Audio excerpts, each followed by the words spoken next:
નમસ્કાર ખેડૂત મિત્ર, તમારી પર્સનલ ઓળખાણ નહીં આપતા. બોલો, તમારામાં રસ્તાનો હુકમ થયો છે, તમે શું પૂછવા માંગો છો? હુકમ તો આખો હું વાંચી ગયો છું, પણ મને કેટલુંક સમજાણું નથી ને, એટલે મારે ફોનથી લખવું પડશે. તમારો સર્વે નંબર કયો છે? મારો સર્વે નંબર 158 છે. હા, તમે અને એમાં સામેવાળાનો 159 છે ને? હા, સામેવાળાનો 159. બરોબર, 159 વાળાએ દાવો કર્યો છે 158 માંથી ચાલવાનો. હા, ચાલવાનો. ત્યાં રોજકામ થતા હાલ ટ્રેક્ટરના નિશાન દેખાય છે એવું હુકમમાં લખેલું છે. હા, એ વત્તા તમે સહમત થયા છો કે માપણી કરવાની સહમતિ હું આપું છું. હા. હવે માપણી થઈએ તો જો તમારામાંથી જગ્યા વધતી હોય તો તમારે એને રસ્તો આપવો પડશે. હા, એ ખરી, એ તો કીધું જ છે. હા, મામલતદાર સાહેબને કે જો અમારું જે કમ્પ્લીટ વિકા છે 12.74 હા, એ પૂરા થઈ જાય એ પછી જગ્યા વચ્ચે તો આપશું. હા, એ તમારું લેખિતમાં હુકમ છે જ. અને મોબાઈલથી સર્વે કરવામાં આવે તો જગ્યા વધતી નથી. મોબાઈલથી એટલે શું? મોબાઈલ એપ્લિકેશન આવે એમાંથી માપ કરી એમાં તો નો અંદાજે. કાયદાની પ્રક્રિયા એમાં ન વપાય. ના, તમે એટલે DLR અંદાજે જ કચેરીમાં કર્યું અરજી હતું, પણ કરો. હા, એ ખરી.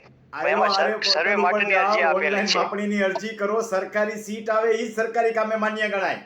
હા, એ કરી છે. 27 કે એમનું આવવાનું છે, એ રીતનું આયોજન બસ છે. તો ત્યાં સુધી રાહ જુઓ.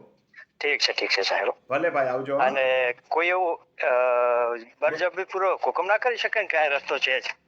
અત્યારે તો કામ ચલાવ મને હુકમ આપી જ દીધો છે, તમારી વેકેટ કરાવવો પડશે રસ્તો ના, નહીં હોય તો. કામ ચલો એમને આપ્યો જ હતો. રસ્તા આપણે ના પાડી નથી હા, એમને ચાલવાની. હા. પણ એ ચાલવામાં એ શું અમુક ટાઈમ બંધ કરવાના રહેતા માપણી જે શીટ છે. આવી જાય ને તમારામાંથી રસ્તો ન ઉકળતો હોય તો આના આધારે જ મામલતદાર સાહેબમાં મળવાનું, નહીં તો પછી પ્રાંતમાં અરજી કરવાની.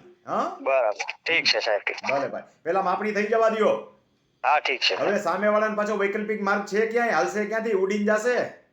એમનો વૈકલ્પિક જોવા જઈએ તો મારી જે જમીન રહે કાળી ચીકણી જમીન છે. બાજુમાં ગારી લખે છે ને, ગારીમાંથી રસ્તો છે? ના, રસ્તો એમનો બીજી જગ્યાએથી છે. બસ તો તમે તમારી માપણી કરાવી લ્યો, પછી તમારે એનો રસ્તો ન નીકળતો હોય તો અટકાવી શકશો. હાલ પડતું અટકાવવાના નથી, અત્યારે કામ ચલાવ હુકમ છે. હા, હા, અને જોવા જઈએ તો એમની જે જમીન કહેવાય રેતાળ જમીન છે. અને જે જમીનમાં એને હાલ નીકળવાનો રસ્તો બતાવે એ કાળી જમીન છે. બરોબર હવે છે. રેતાળ જમીન જે વરસાદ પછી વરાપ આવે એ ઝડપી આવી જાય અને કાળી જમીનનો વાર લાગે. હા, બરોબર છે. તો એ કાળી જમીનમાંથી રેતાળ જમીનમાં જઈ ના શકે, એટલે એ રસ્તો ખોટો જ બોલે એમનો.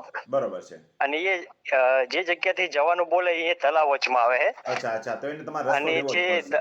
10 થી 15 ફૂટ ખાડો પડી જાય એટલું પાણી આવે. આજુબાજુના 5 થી 6 ગામનું પાણી સારું, એમાં આવે. તમે વ્યવસ્થિત સમજો છો એ બરાબર. તમારી નીતિમત્તાને નમસ્કાર. હા, ઠીક છે સર, થેન્ક યુ. ભલે ભાઈ, આવજો.